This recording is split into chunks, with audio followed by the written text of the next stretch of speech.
মেয়েদের বাইরে যাওয়া আসা ছিল দরজা বন্ধ, পালকির হাঁপ ধরানো অন্ধকারে। গাড়ি চড়তে ছিল ভারী লজ্জা। রোদ বৃষ্টিতে মাথায় ছাতা উঠত না। কোনো মেয়ের গায়ে সেমিজ বা পায়ে জুতো দেখলে সেটাকে বলতো মেম সাহেবী, মানে লজ্জা শরমের মাথা খাওয়া।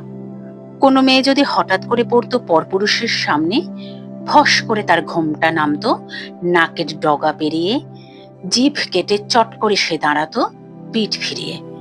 ঘরে যেমন তাদের দরজা বন্ধ, তেমনি বাইরে বেরোবার পালকিতেও। বড় মানুষের বৌঝিদের পালকির উপরে থাকতো আরো একটা ঢাকা চাপা, মোটা ঘেরা টোপের। দেখতে হতো যেন চলতি গোরস্থান। পাশে পাশে চলতো পিতলে বাঁধানো লাঠি হাতে দারোয়ানজি। ওদের কাজ ছিল দেউড়িতে বসে বাড়ি আগলানো, দাড়ি চোমড়ানো, ব্যাঙ আছেন